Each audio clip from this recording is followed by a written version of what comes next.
Got something to say? Get in on the conversation at 415-915-2291. That's 415-915-CALL-1.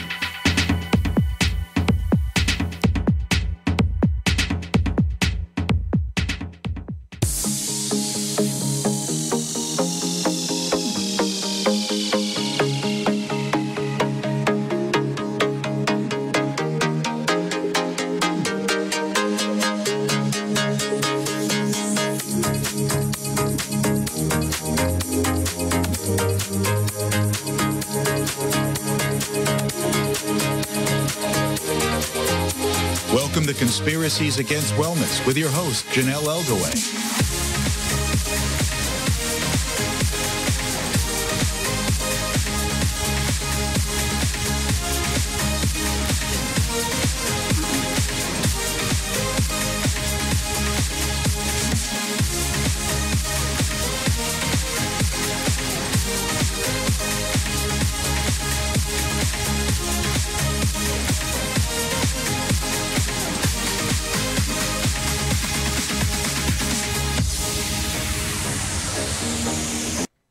Good evening. Welcome to Conspiracies Against Wellness. I'm your host, Janelle Elgaway. Tonight we have a special guest, Andrew Liebich. He is an investigative journalist and activist. If you have questions for Andrew, please call in at 415-915-2291. Andrew, welcome to Conspiracies Against Wellness. How are you this evening? Thanks for having me. Pleasure to be here. Happy to have you. So, how did you get involved with activism? It basically started out when Senator Pan rolled out Senate Bill SB 277, the mandatory vaccine bill here in California. Okay. The most draconian piece of legislation on earth. Well, that sounds really bad. What exactly is that bill? Well, it basically mandates that every child from preschool through high school, there's 10 mandated vaccines, and if a parent skips one or delays one, the child is kicked out of school. Okay. I also heard that somebody once said that their child broke their arm there, and they took him into the hospital, refused vaccines, and the next day the father was arrested, and the child was taken away into a children's service center, or I forget what you guys have out there. But is that basically what happens to them? It sounds like you're talking about an incident with Child Protective Services. Yes. That's not uncommon. There's a lot of crazy stories I've heard as well. Well, and it seems like Pan is the head of a lot of this stuff, or the people above him. Do you believe that? Oh, absolutely. Senator Pan is well financed by pharmaceutical interests. That's no secret. The lobbyists mainly were the ones that did all the speaking.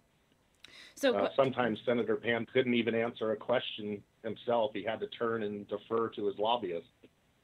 Wow. So what laws has Pan passed that are so horrible, and why does he need to be voted out of office?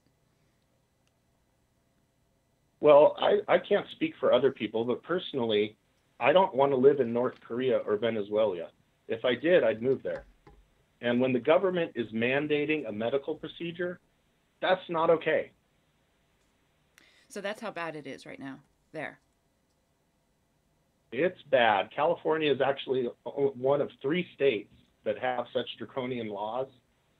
The other 47 states, you do have a right to choice. So, okay, so what are you why are you doing what you're doing? What's going on, and why have you chosen to take this path? Because this is not an easy path to take. I mean, first of all, politics is very difficult. There's a lot of lying, scheming. It gets nasty. So why are you doing this? Well, Gandhi once said, truth never damages a cause that is just. And initially, I began live streaming some videos at the Capitol, doing some content on my YouTube channel. But then a referendum came along, and the referendum process basically places the law on the ballot so the California voters can decide whether they want this bill or not. Okay, so I want to get into the referendum process. Yeah. Sure. It lasts about 90 days exactly. And you have a certain amount of signatures you have to gather. In this case, it was 365,000. And the referendum was led by a political consultant out of Wisconsin named Lauren Stevens. And she put former Congressman from California, Tim Donnelly, was kind of the figurehead of the referendum. Mm-hmm. And after the referendum ended, I began digging through campaign finance disclosures, California Political Reform Act codes, and it is just a never-ending rabbit hole of fraud, money laundering, illegality. It's really quite amazing what has transpired and what I've uncovered in the last, I mean, we're talking 2 years and over 1,000 hours of research. Okay, so can you give us a summary or a snapshot of what this is, who the players are, and like, I mean, because from speaking with you, I know you just want the truth out there, and you're doing this for the right reasons. So I want, you know, the people from the communities that will be voting people in, I want them to understand this too. And it's not a hit against anybody. It's just like, this is for the people and this is the right thing to do. So can you go into this and tell us exactly what you know? Obviously, we can't have a whole 2 years to do it, but if you can do that in a few minutes. I'll try to be concise as possible. Okay. The referendum, basically there were two committees for the SB 277 referendum. There was a committee led by Lauren Stevens. Then there was a second committee that was formed towards the end of the 90-day process, which was a committee of Tim Donnelly. Okay. Only one of those two committees has ever filed campaign finance disclosures, and that would be Tim Donnelly's committee. And Lauren Stevens has never filed at all, and her committee is still listed as active to this day. Why? And tomorrow is the 2-year anniversary of when this referendum all ended. Wow. Why keep that open? Well, I'd like to know why, too. Okay. Because Lauren had a website where she was soliciting donations through a website for the entire duration of the referendum. So she raised far more money, in my opinion, than Tim Donnelly's committee was basically for a GoFundMe that he had set up towards the end. A GoFundMe that raised $170,842. Wow. So where is this funneling I imagine to? the amount that Lauren, I'm sorry, say it again? Where is this all funneling to? Who is this for? Well, from what I've uncovered, it seems like it was just a giant money laundering operation. There were rumors that Tim Donnelly was deeply in debt. He publicly admitted on his own radio show that he took some of the donated money and used it for advertising on his own radio show. Wow. The campaign finance disclosures that he submitted are just riddled with, it's just ridiculous. There was one donor listed 11 times, the same individual. There's multiple other individuals that are listed more than once as well. There's 76 people that donated a total of $20,994, and their occupation and employer information is not listed at all. And there is a Political Reform Act code that specifically violates, Section 857. So that's illegal. You have to have that stuff, right? You have to have the names and where they work and all that stuff. So how can... don't you have to give that back if you don't have that stuff? Yes, if the employer occupation is not listed and the donation is over $100, he's required by law to return that donation within 60 days. Have you been able to uncover that? Did not happen. Okay, all right. So this is illegal. That's just one of many. Okay. This isn't by chance the audio that you wanted to play, was it? One of those on this, or was it? Yeah, if you could cue up the Tim Donnelly audio, that'd be great. Sure, we'll do it right now. Perfect. So that was the professional contract. As far as the GoFundMe, we raised $170,842. And that is what was used to pay the $80,000 contract of which came to a total of $80,214.38. There is $73,499.68 left in the bank. Okay, so we just played that. I don't know if you could hear it because I know sometimes our guests can't hear that stuff. So what does this exactly mean? Well, you heard Tim Donnelly say that he raised $170,842 Right. with his GoFundMe, and that the contract for the paid petition company was $80,214.38. That's the amount that he said the contract was for. That's not the amount that was reported on his campaign finance disclosures. It was reported as an even $80,000, which I find kind of odd considering it was a legal contract. So is this bad bookkeeping? And he also said, sorry, it's funny money. And he also said that there was $73,499.68 left. Well, if anyone can do basic addition and subtraction, there was $90,627.62 left. So where did that money go? Right. And why hasn't And it just goes on and on. Why hasn't anybody done anything about this? I mean, this is all public knowledge, correct? I mean, well, obviously he says it too, but everything you're going to talk about tonight is public knowledge, correct? Everything we're going to talk about tonight is publicly available on the Secretary of State website or the California Attorney General's website. And I have published this information in various Facebook groups ad nauseum for 2 years, and I can't answer the question why no one does anything. It's an epidemic of apathy, in my opinion. Yeah. So I just want to ask quickly before we get more into the referendum and recalls. What is FCCP, and why do people need to know about this? The FPPC stands for the Fair Political Practices Commission.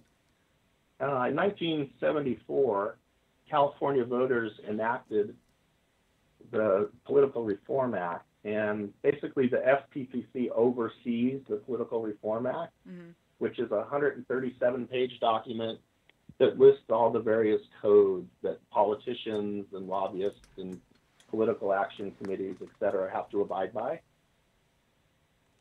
So there's an enforcement division of the FPPC that handles complaints. Okay. You told me earlier, though, that like people need to know about this for a reason. And what is that reason?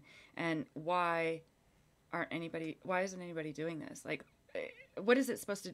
All right, you explained that, but why aren't people doing this? And what is it for? What are they going to use it for? The normal person, the candidates. Why should they be filing in this? Well, we're talking about a whole lot of money that was donated. I've tracked approximately $1.2 million in the last 2 years that has been donated to fraudulent charities, fraudulent recalls, fraudulent referendums. That's a substantial sum of money. And most of this money has come from parents of vaccine-injured children. And I think it's just absolutely nauseating that these people are being taken advantage of. So wait. So it's wrong. These are funds that are going missing from vaccine-injured children, from parents, and possibly also the taxpayers. How is this okay? How is nobody even like figuring this out or saying anything? It's not okay with me. Right. So who's doing stuff about this? I mean, like, I don't hear a lot about this, and even politicians. Why aren't politicians picking this up instead of just watching it? Why aren't they filing something on this, like a grievance or complaints or whatever? What is going on here? Why is that not happening? Well, to be honest, a lot of this information has been intentionally suppressed. Okay. A lot of people within the movement like to talk about controlled opposition. Not too many people really understand how it operates, but, you know, I've been smeared to death. I've been told I work for Merck. I'm a plant from Antifa. I mean, it's just ridiculous. I don't know why anyone just can't look at the facts and the information that's being presented and leave the ad hominem nonsense out of it. Well, I mean, come on, let's like be honest here. Uh, a lot of people, they might dig a little bit, but they don't really dig into it. And I think the other thing is you believe who's running, whoever your elected officials are, or who's going to be trying to be elected, and you get behind them, or even activist groups, because you're an activist, and there's this, there's these leaders, the leaders in it, and I'm not saying all of them are, but I'm just saying we look at them and sometimes we don't always check everything that's going on within it.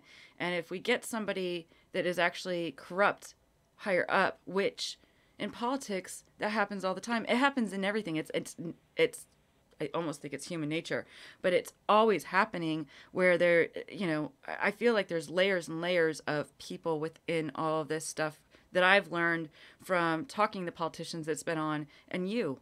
So how do we? It does take a tremendous amount of time and effort. It's not watching a 1-minute YouTube video or.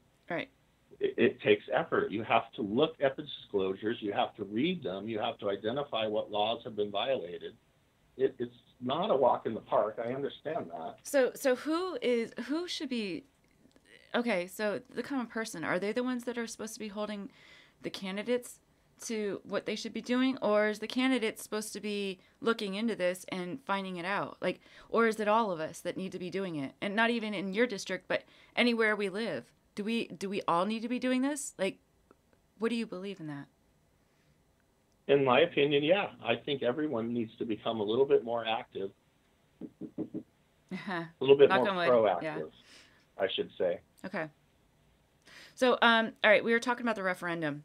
There was part 1 and part 2, or well, there was one of that. But I know you want to get into the recalls, and I do too. So let's do that. So what are the 2 recalls, and tell me a little bit about each. Let's just do the first one, and who created it, what happened with it. Sure, absolutely. Okay, so knowing that Senator Pan is hated by most of humanity in Senate District 6, there was an organized effort to recall Senator Pan. And that basically puts a special election on the ballot and you try to get him voted out. So to begin a recall proceeding against a state officer, the recall proponents have to serve, file, and publish or post a notice of intention to circulate a recall petition. That's California Election Code 11006. So the recall began by a woman named Catherine O'Neill Duran, and she published in the Sacramento Bee newspaper the notice of intention to circulate the recall petition. Shortly after that, her petition was approved for circulation by the California Secretary of State. And at that point, you have basically 160 days to gather the number of signatures required, which was 35,000 something. Mm-hmm. What happened with it? And I uncovered a YouTube video where Miss Catherine O'Neill Duran was speaking before, I believe it was a Tea Party meeting. Mm-hmm. She said on video that her ultimate goal was not to recall. Okay, and I believe we have a audio of that, the recall against Pan, correct? Yeah, if you could play that, that'd sure. be great. Go ahead.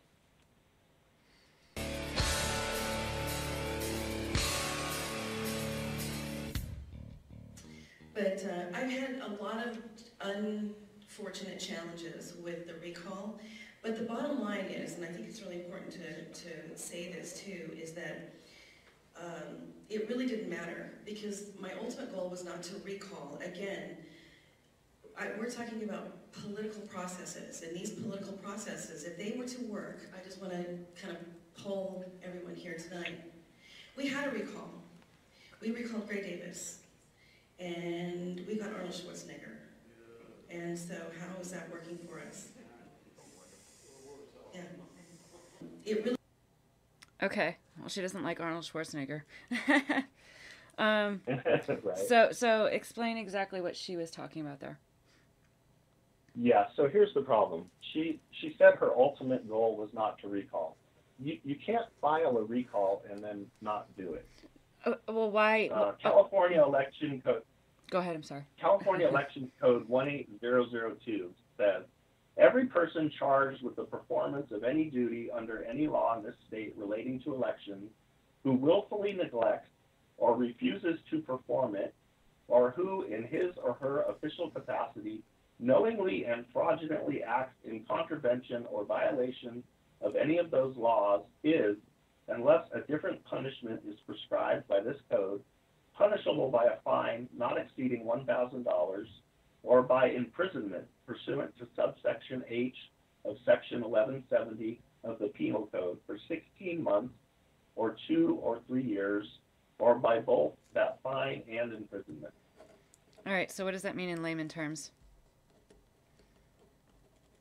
It means you can't file a recall and then not do a recall. So Catherine Duran filed the recall, but then in this YouTube video she said she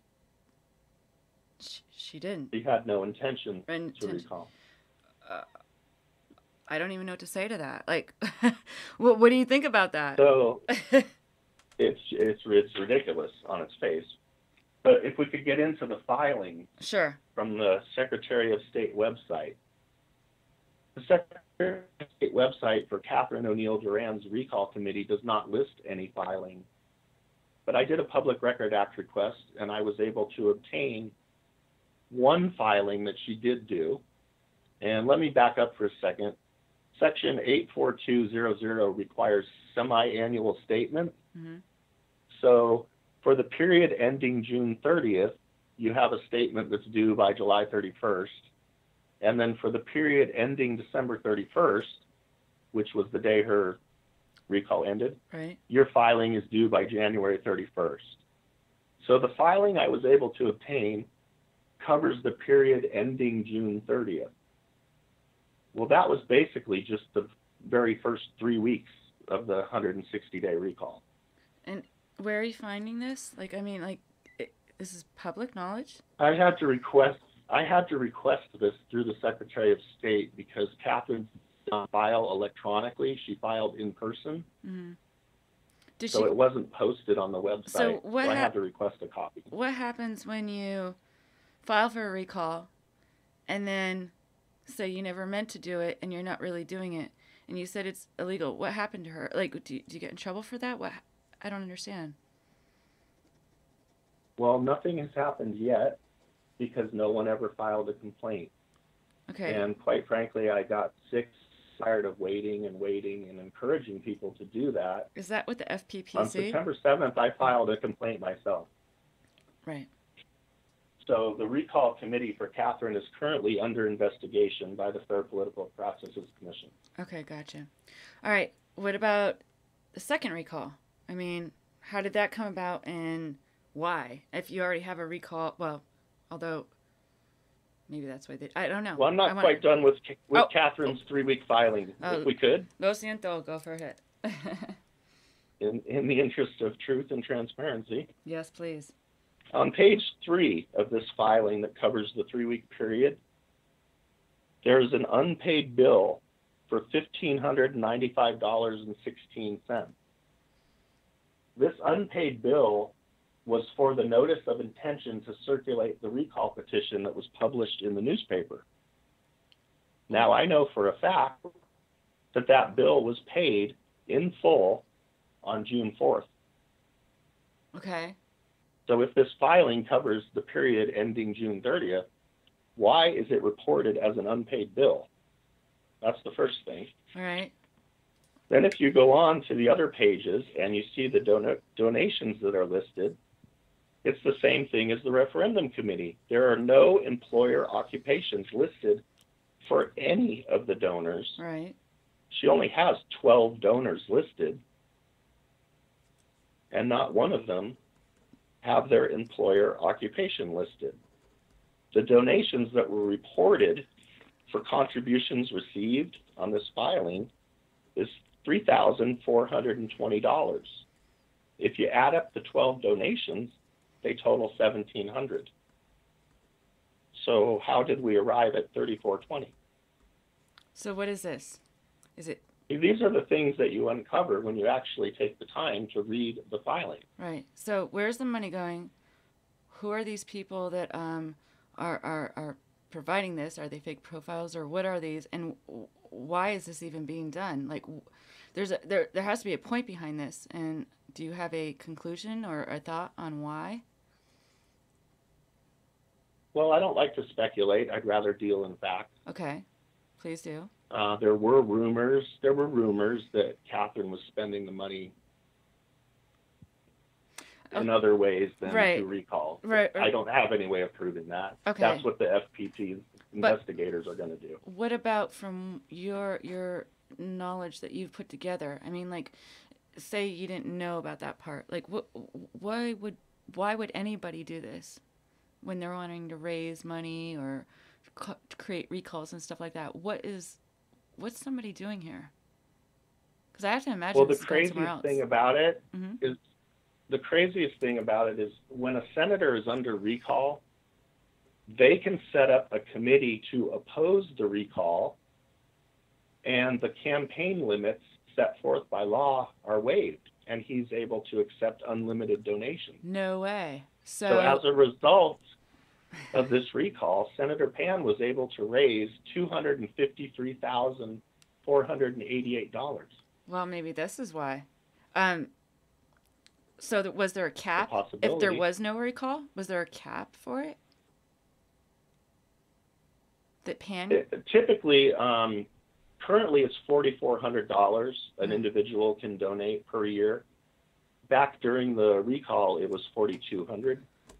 So is this a But loop? yeah, once you're under recall and Senator Pan sets up his political action committee to oppose the recall, he can raise $10 million, $20 million, $100 million. There's no limit. So are you saying that this could be a possible loophole within the law, of how people could raise money for people, for candidates or people in office? Yeah, and it's really crazy. There's nothing illegal about Right. doing it. If a candidate wanted to set up a fake recall campaign, they just publish the notice of intent in the newspaper, they serve the senator, then the senator opens a political action committee to oppose it so he can raise unlimited funds. Well, I hope anybody out there that's wanting to do this kind of thing, here you go. You know? Yeah. Wow. And this is, well, so wait, this is raising money, but this is also people's taxes, right? I mean, is this where where is this coming from again? Is it taxes, donations from parents that have vaccine injured kids? This is where this is coming from. So that's why it's, I mean, I made a joke. I apologize about that. But is that where this is really coming from? From the backs of hardworking people, from children that are injured by things? That's where most of the donations that the recall Pan committee received. Okay. As far as Senator Pan's political action committee, he gets donations from, the typical GlaxoSmithKline, AstraZeneca, blah, blah, blah, Pfizer, as well as individuals, different organizations, PG&E, Anheuser-Busch. I mean, again, the disclosures are publicly available. The list is a mile long. What's the difference? So why does, I mean, honestly, this is small potatoes for him. Why does it matter even? Well, if there wasn't a recall, he wouldn't have been able to set up the committee, and he wouldn't have been able to raise the $253,000.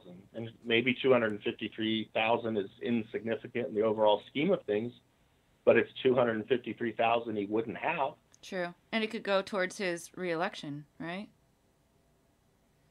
Yeah, and ironically, that's approximately the amount that he spent on radio and print advertising when he ran for Senate in 2014. So basically, the recall committees funded his 2018 campaign. Really?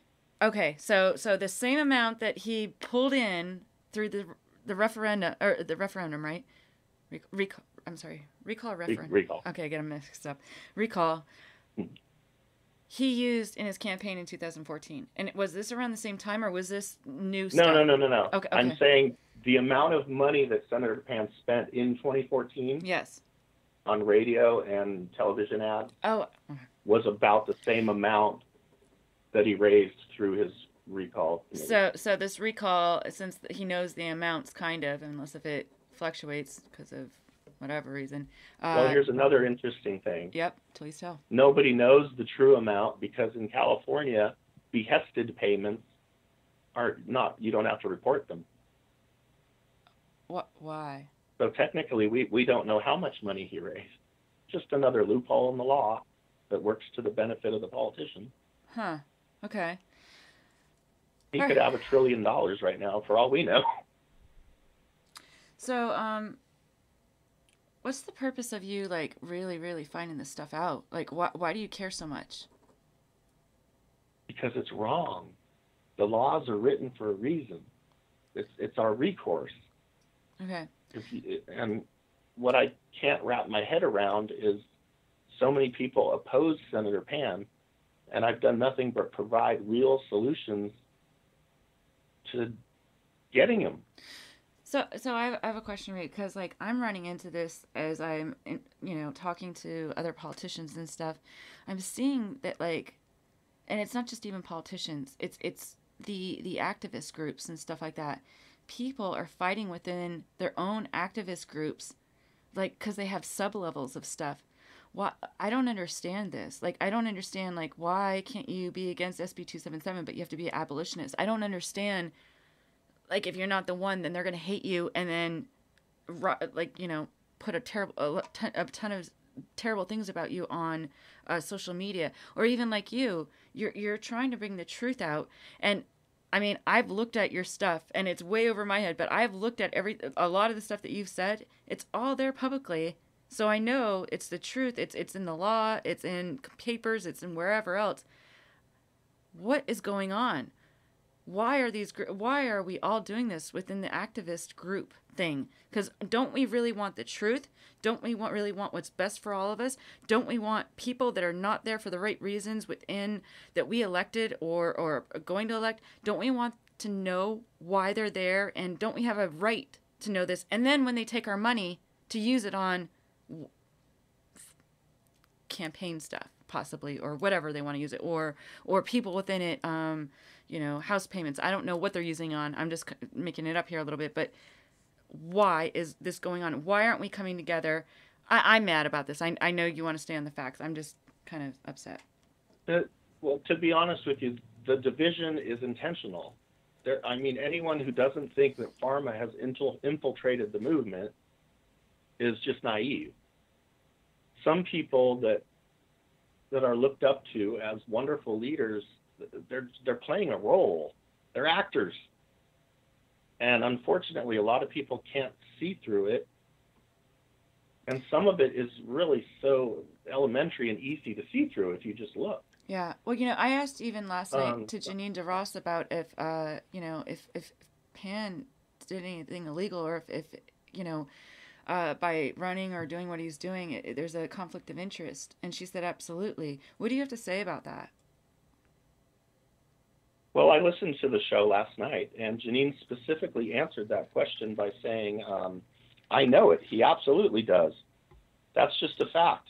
If we had any kind of apparatus in California to fight back, he would be under review at the very least, if not being prosecuted for that action.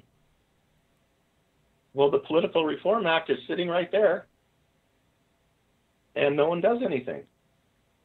Did she do anything? Did anybody do anything? And Janine DeRose said, if we had any kind of an apparatus, well, we do have an apparatus.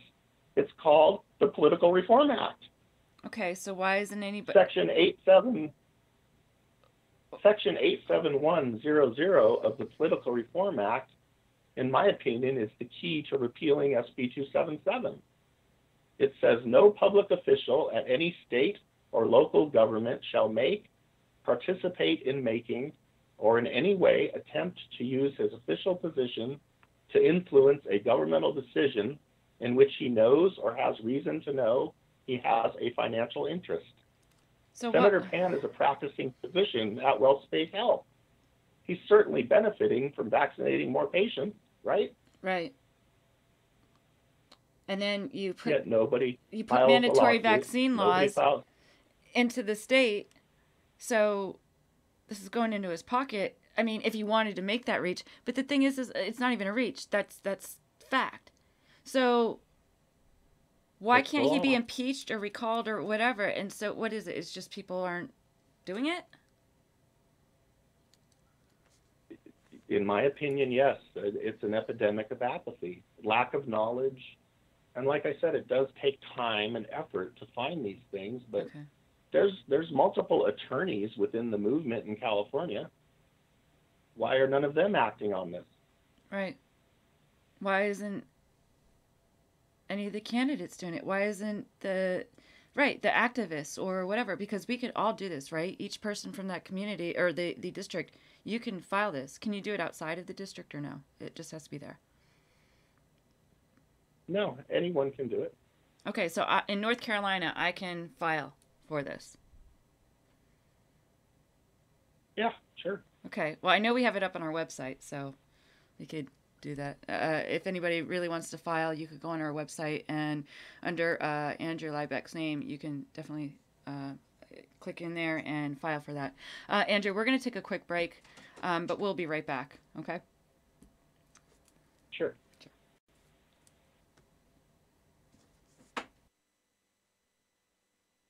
Coming soon, Call 360 with great shows such as Save Our Children, Eden's Living, Enhancing Your World, and of course, Conspiracies Against Wellness. And with new topics and faces that will educate, enlighten, and inform. Think of it as your one-stop for your daily dose of truth. And you'll be able to get it on one source that you get the call show on now. So no hunting all over the internet to find a new link or download new software. We're working hard on the new format and lining up great shows. So stay tuned. Call 360 is going to rock your world.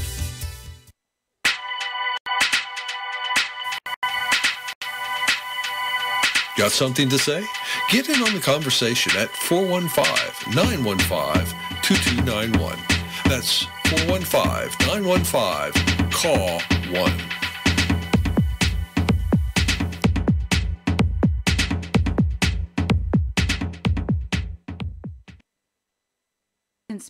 Welcome back to Conspiracies Against Wellness. I'm your host, Janelle Elgoy. We are here with Andrew Liebach.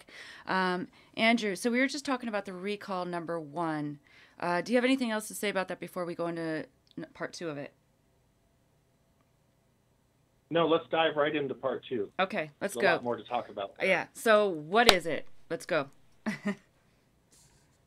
Well, basically, with all the shady dealings going on with Recall 1.0, we'll call it, Janine DeRose, your guest from last night, who's running for Senate District 6 against Pan right now, she decided to form a second recall committee in order to be more transparent.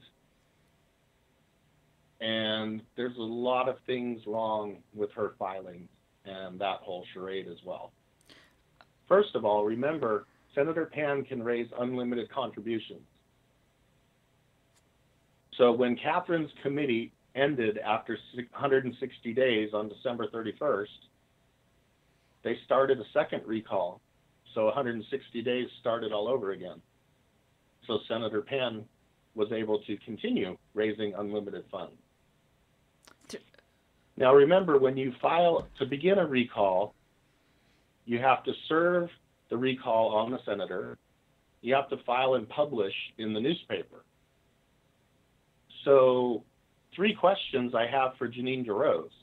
When did the California Secretary of State approve your recall petition for circulation? When was your Friends in Support of Recall Pan Committee petition served on Senator Pan? And the third question, when did the Friends in Support of Recall Pan Committee publish a note of intention to circulate a recall petition in the newspaper? Well, none of those 3 things ever happened. Right.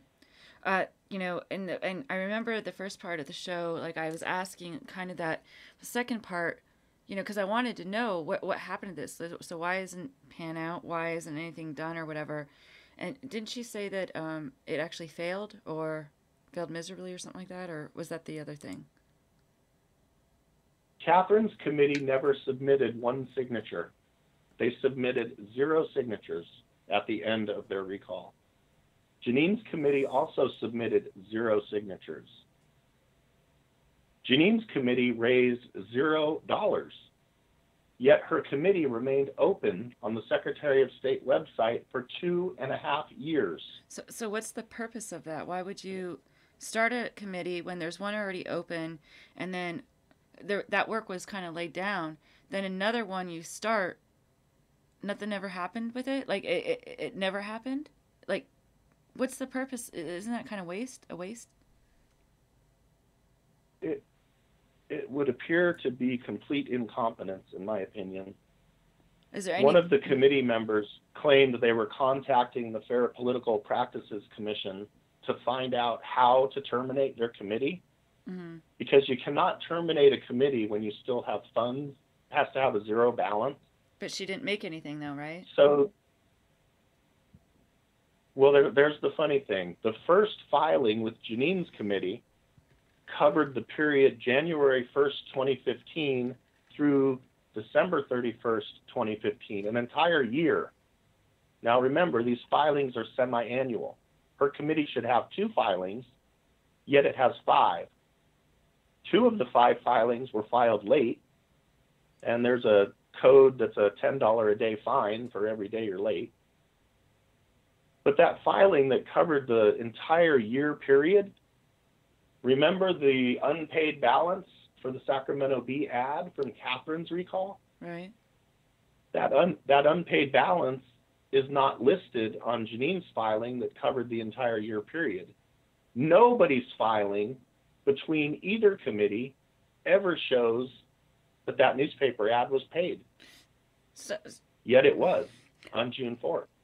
All right, I'm going to go on a tangent here. Why is there Janine's campaign then talking about this like this was something when nothing ever happened of it? I mean, why would you even say something if nothing was done with it? Because they're liars.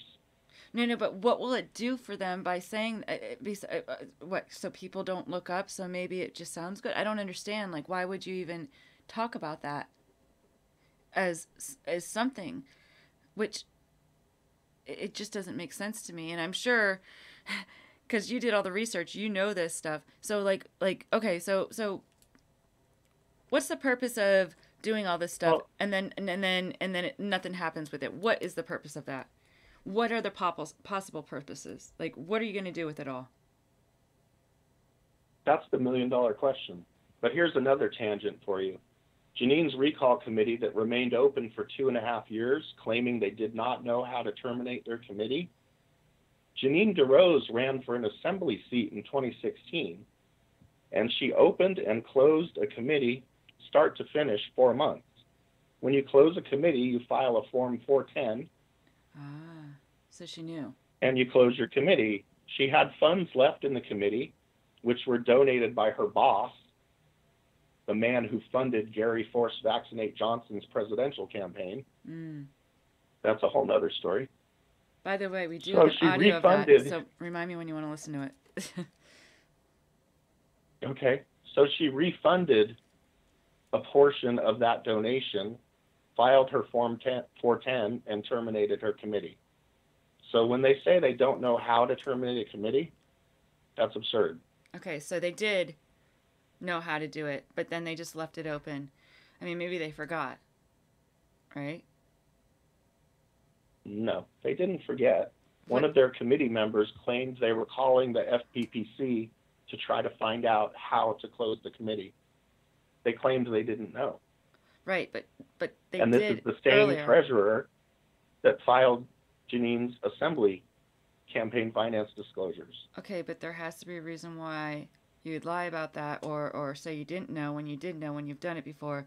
And what would be the purpose of even leaving it open? Like, unless maybe they want... I do not know. Okay, I had to ask. So, okay, so we have the second referendum that doesn't ever really get off the ground. Maybe it was there, maybe it wasn't, but it really wasn't anything. I mean, if there was a referendum and it opened up, what would have that done actually? How would that have like fought against what everybody's trying to do there? Well, we're talking about the recall, not the Oh, sorry. referendum. Sorry. I know it's confusing. It's a lot of info. I Yeah, I understand. apologize. I know. You overloaded me with it. In a perfect world, 35,000 signatures should be quite easy among a district with 1 million people, and it would have been placed on the ballot. Now, I don't know how successful it would have been on the ballot. Okay. But basically, Californians had 2 PAN recall committees that did absolutely nothing, except raise PAN $253,000. I was gonna say, so they raised money for him. Wait, but but Janine, wait, that was the first thing, right? The referendum, not the recall. Yeah. Okay, the recalls though. So Janine was a part of the referendum as well. She was a leader for the Sacramento area. Oh wait, yeah, you're right. There's I forgot you 58. said that. What was There's she doing? 58 counties in California, and she was the leader of Sacramento County. Okay. So she And was after on the Pan's team? referendum,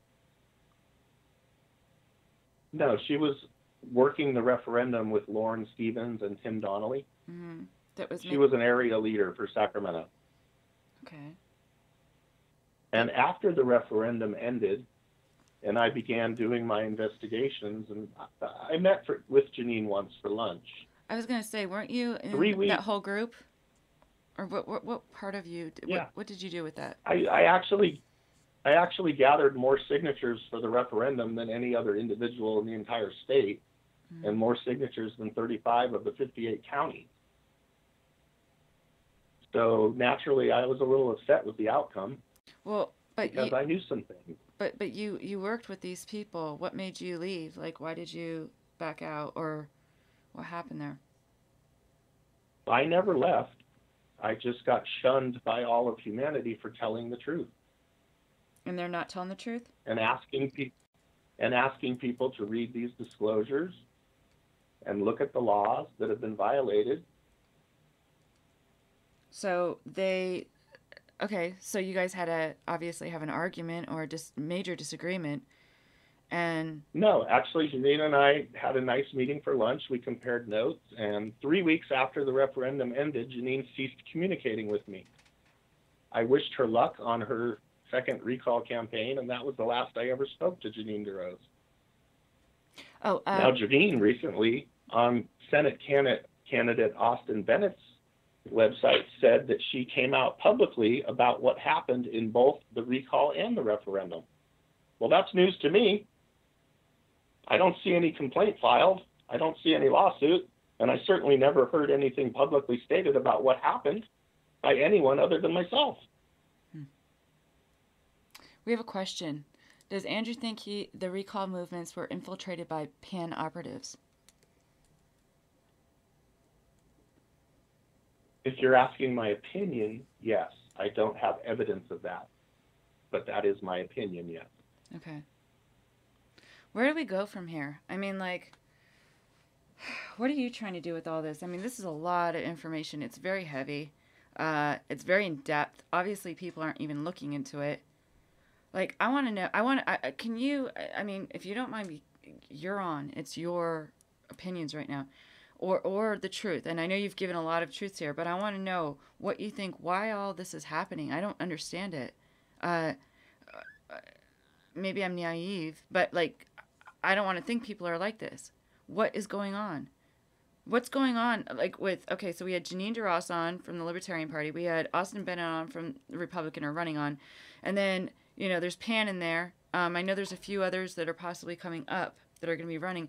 What is really going on here? That's a really good question. Some of the statements that Janine made last night just really don't jive with reality. She said, I don't attack the person, I attack the problem. But she recently attacked her opponent, Austin Bennett, and called him a sociopath.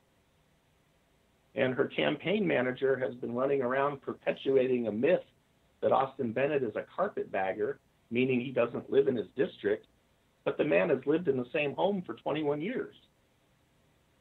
And so, so one of the main tenets of a libertarian and their beliefs, and a talking point that Janine DeRose uses often is do no harm to others.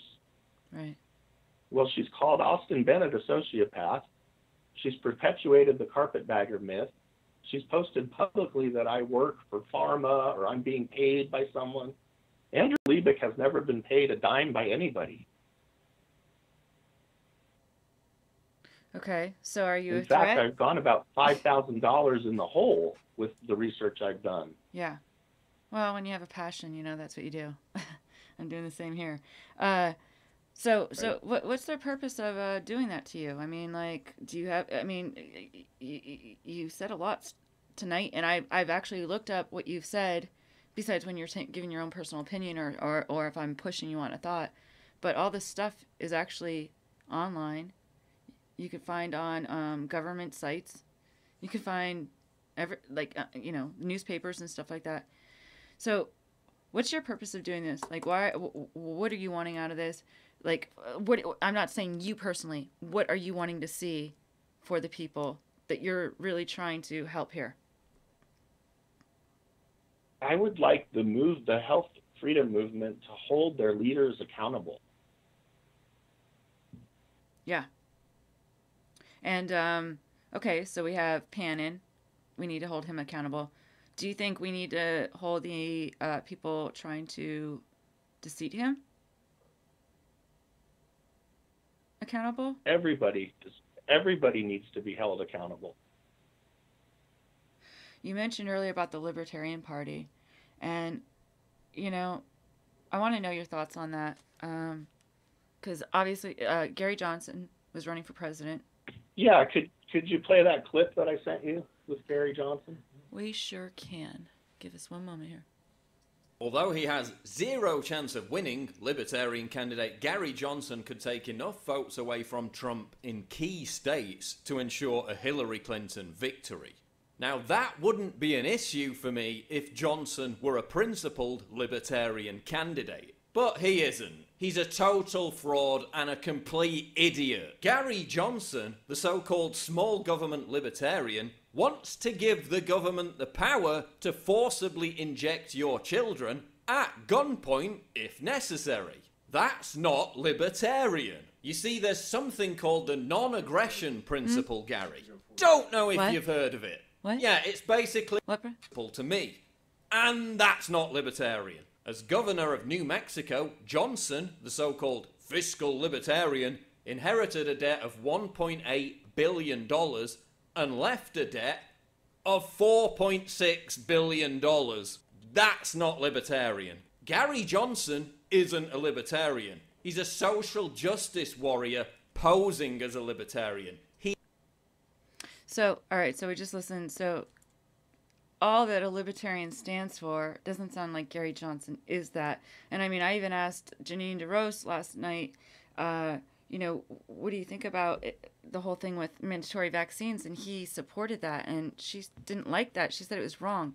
What do you have to say about all this? I want you to respond to the video too, please. Yeah, well, I remember the question last night, and she stated that he recanted that statement within 24 hours at an event. It was actually 2 days later. It's true, he did recant it, but guess what else he also recanted? His support of carbon taxes. Gary Johnson is not a libertarian. Gary Johnson is a complete idiot. There's a great video from InfoWars reporter Paul Joseph Watson titled Gary Johnson is a Complete Idiot. And Watson just eviscerates the whole false narrative that Gary Johnson is a libertarian.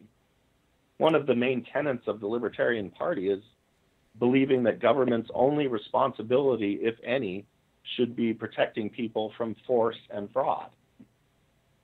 So what is Janine DeRose, as a leader of the Libertarian Party, doing to protect the people from fraud? Right. Why stand up for somebody like that?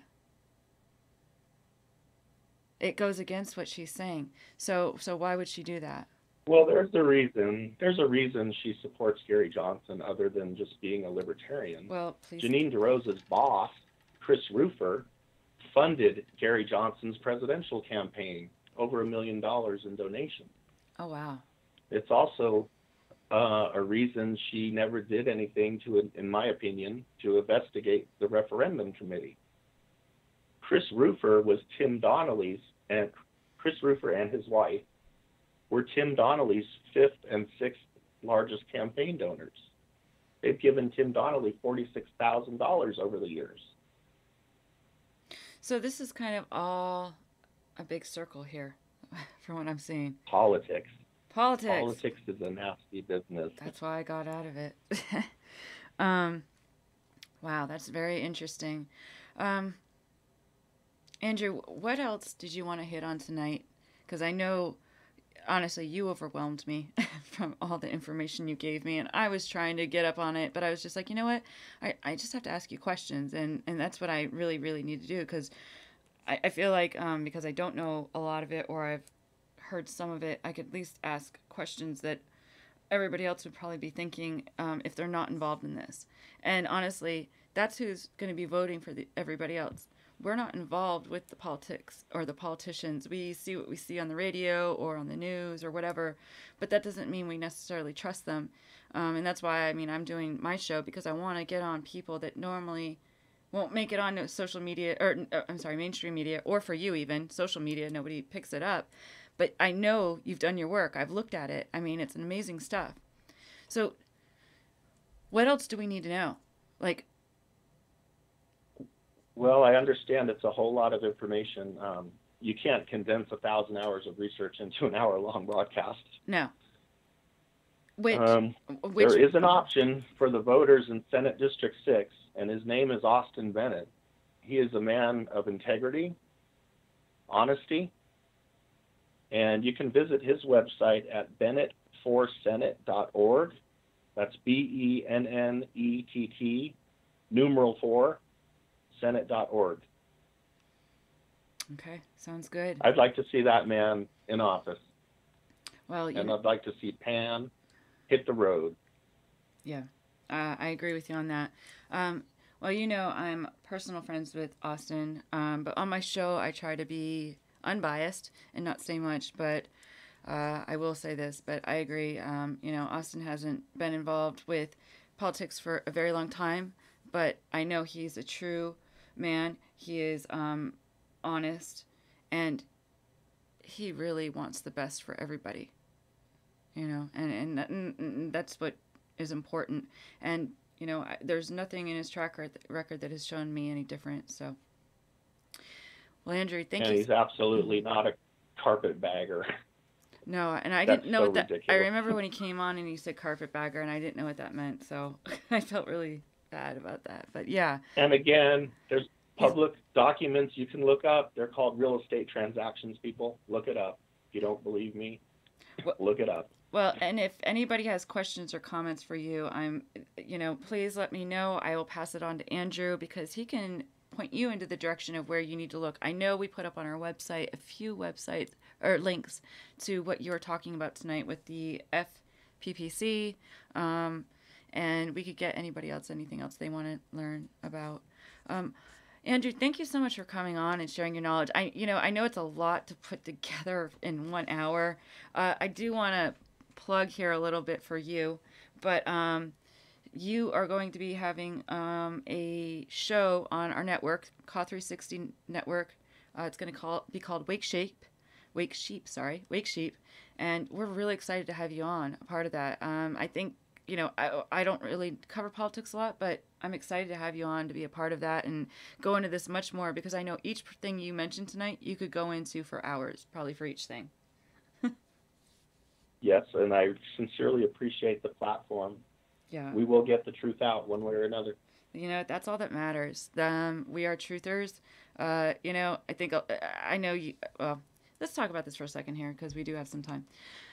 A lot of people, and this is what I was trying to bring up earlier, in the same movements that we are in, and they're fighting within themselves, and it's like very small things. And honestly, shouldn't you be happy to be having as many people fighting on one thing together? We need to unite. This isn't about the petty crap. This isn't about name calling. you know, mudslinging, all of that. This is about life and people's lives and what's really going on. I'm tired of it. I know you are too. I don't know how to I'm stop. tired of it too, but I keep pressing forward. Yeah. I mean, I'm telling the truth, and I've told the truth for 2 years. And people could And look it up. I can't focus on the people that won't digest it. That's not my concern. I'm trying to reach the people that are willing to listen. Yes, absolutely. I totally agree with you, because this is the thing, like, you know, it's very easy to get caught up in that. But the thing is the people just really want help. The people want to know what they can do for their kids, their families, and children, especially in California. I mean, you guys have laws being passed by this dictator, basically, and he has a lot of money behind him, and they are going to take everything away. They're taking your family's rights away, your child's rights away, your rights away of how you could dictate how you want to dictate over your family. And it's not, and that's not really a dictation, but that's what they're doing right now. And I know that's why Andrew's coming on here and saying, "Look, wake up, everybody! Come on! Like, we can't keep doing this. All the little small stuff is BS." You know, I mean, Andrew, how do you feel about that? I'm just so tired of it. I just want the right things for people. Obviously, there's going to be bad seeds and everything, but, you know,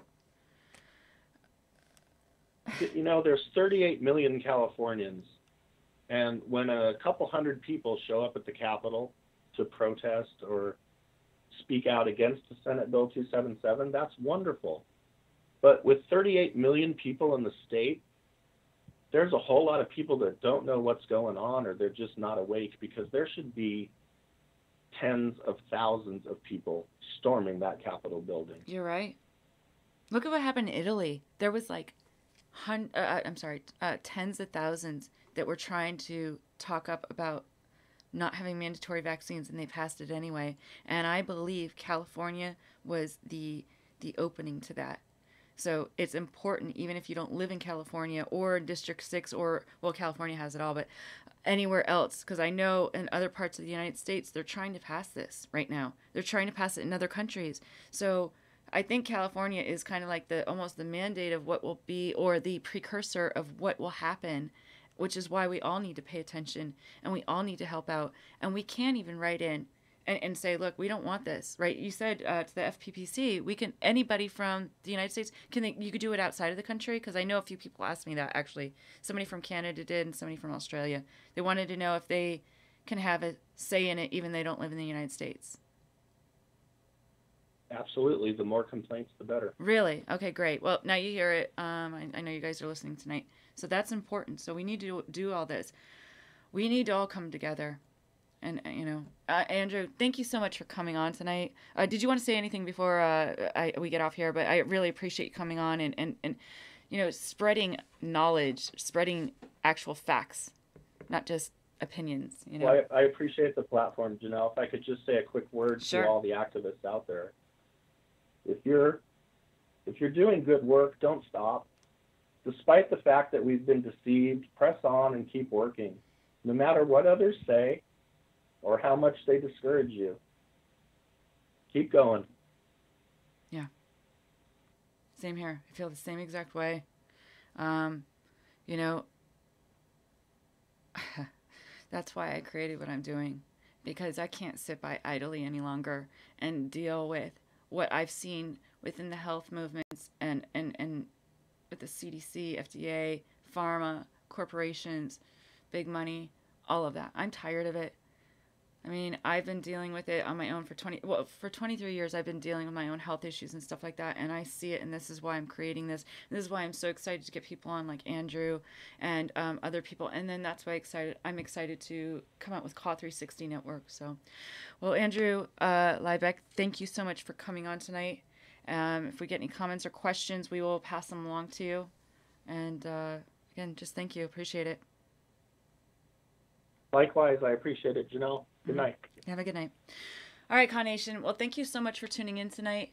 Again, if you have any questions, comments, whatever, for me, for Andrew, appreciate it. This is the thing. I don't know everything, and I'm not going to pretend to.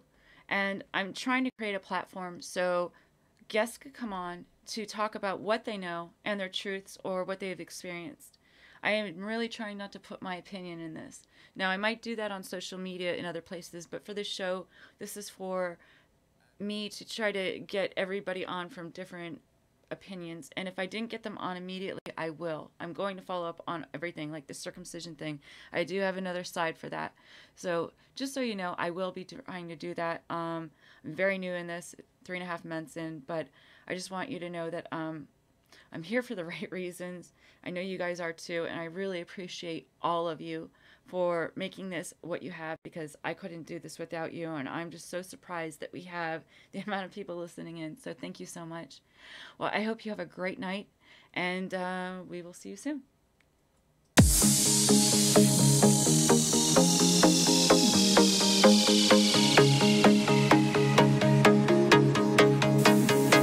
You've been listening to Conspiracies Against Wellness with Janelle Elgoway. Join us tomorrow at 8 p.m. Eastern to get in on the conversation. The opinions expressed on this program are those of the host and callers, and not necessarily those of EXG LLC, its employees, or sponsors. I'm David Schick.